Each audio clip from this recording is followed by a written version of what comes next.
श्री कृष्ण ने गीता में बताया है मृत्यु पर विजय पाने का तरीका। योगेश्वर कृष्ण ने विषाद में फंसे अर्जुन को गीता का ज्ञान देते हुए जातस्य ही ध्रुवो मृत्यु कहकर जिसका भी जन्म हुआ है उसकी मृत्यु को अवश्यम भावी बताया। जन्म अर्थात न्यायकर्ता परमपिता परमेश्वर की न्याय व्यवस्था के अंतर्गत जीवात्मा के पूर्व जन्मों के कर्मों के फलों के अनुरूप उसे उपयोग के लिए एक साधन के रूप में मनुष्य का तन प्रदान करने के संयोग को ही जन्म कहते हैं।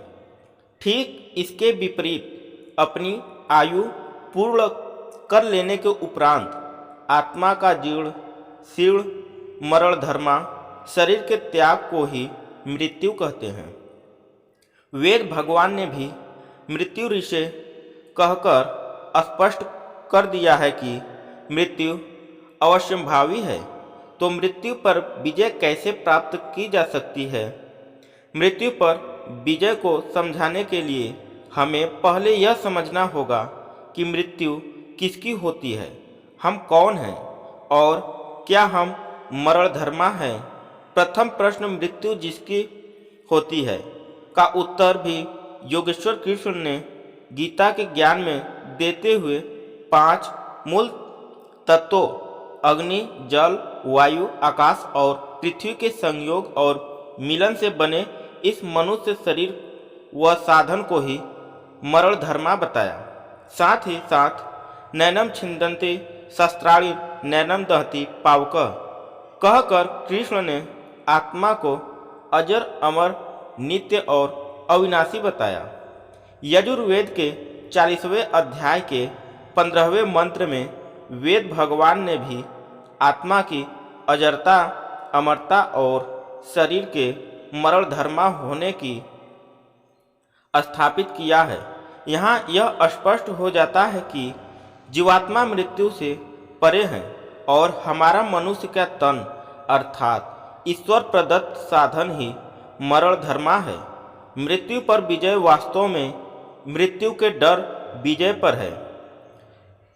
एक डरा हुआ कायर व्यक्ति अपने जीवन में सैकड़ों बार मरता है, जबकि निडर साहसी मृत्यु के रहस्य को जानने वाला जीवन में केवल एक बार ही मृत्यु का आलिंगन करता है।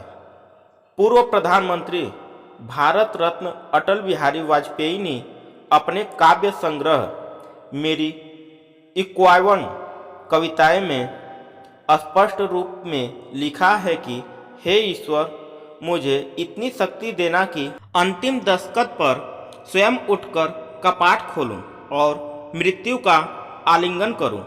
योगेश्वर कृष्ण ने भी गीता का ज्ञान देते हुए मृत्यु को परिधान परिवर्तन की संज्ञा दी है। जैसे हम प्रतिदिन नहाकर नए वस्त्र पहनकर प्रसन्न होते हैं, वैसे ही मृत्यु के उपरांत इस जीवात्मा के पूर्व कर्मों के आधार पर मिलने वाले नए शरीर व साधन की प्राप्ति के लिए हमें शोक नहीं करना चाहिए, अपितु नए साधन की प्राप्ति के लिए हमें प्रसन्न होना चाहिए। वेद भगवान ने भी अनेकों स्थानों पर मृत्यु का शोक न करने की या मृत्यु से ऊपर उठने की प्रेरणा दी है। जैसे अथर्ववेद में त्वां मृत्युर्दयता मां प्रमेष्ठा कहकर बताया कि मृत्यु तेरी रक्षा करे और तू समय से पूर्व न मरे। अथर्ववेद में ही उत तवाम मृत्युर्पीरम कहकर वेद भगवान ने संदेश दिया है, जीवात्मा में मृत्यु से तुझको ऊपर उठाता हूँ। मृत्यु माँ पुरुषवधि कहकर वेद ने संदेश दिया है कि हे मृत्यु, तू पुरुष को समय से पूर्व मत मार।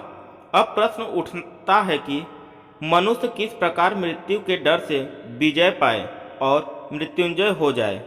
मृत्युंजय मंत्र की व्याख्या करते हुए जब हम खरबूजे की उपमा देते हैं और उसकी सुगंधि के चारों ओर फैल जाने की बात करते हैं, तो हमें यही संदेश मिलता है कि मनुष्य के रूप में अपने इस सीमित जीवन काल में ईश्वर प्रदत्त साधन मनुष्य के तन का उपयोग करते हुए ऐसे सुंदर संज्ञेय परोपकार के सद्कर्म करें जिससे हमारी सुगंधी यश चारों ओर फैल जाए और फिर चाहे मृत्यु के उपरांत हमारा भौतिक शरीर रहे या न रहे, परंतु हमारा यश रूपी शरीर सदा सर्वदा के लिए अमर हो जाए तथा हमारे चले जाने के बाद भी जनमानस में हमारे कर्मों विचारों के माध्यम से हमें जीवित रख सके। वैसे भी सतपथ ब्राह्मण में अमरत्व की व्याख्या करते हुए कहा है कि जिसको उस परम ज्योति के दर्शन हो जाते हैं, अर्थात जो जीवात्मा उस सर्व अंतर्यामी परमात्मा को अपने ही अंदर आत्मसात कर लेता है, वह अमर हो जाता है। या जो मरणधर्मा अपनी समस्त कामनाओं को पूर्ण कर लेता है, अर्थात यदि मनुष्य अपने जीवन के लक्ष्य अर्थात ईश्वर की अनुभूति करते हुए मोक्ष को प्राप्त हो जाता है, तो वह अमर हो जाता है। हम कह सकते हैं कि मृत्यु के रहस्य को समझकर अपने अर्थात जीवात्मा के और ईश्वर के सच्चे स्वरूप को समझते हुए ईश्वर को अंतर्यामी रूप में अपने ही अंदर जान मानकर सत्कर्म करते हुए जो जीवन के लक्ष्य को प्राप्त कर लेता है, वह मृत्यु पर विजय पा लेता है। तो दोस्तों, यह वीडियो आपको कैसी लगी हमें कमेंट करके ज़रूर बताएं, और यदि आप मेरे चैनल पर नए हैं तो मेरे चैनल को सब्सक्राइब जरूर करें। धन्यवाद।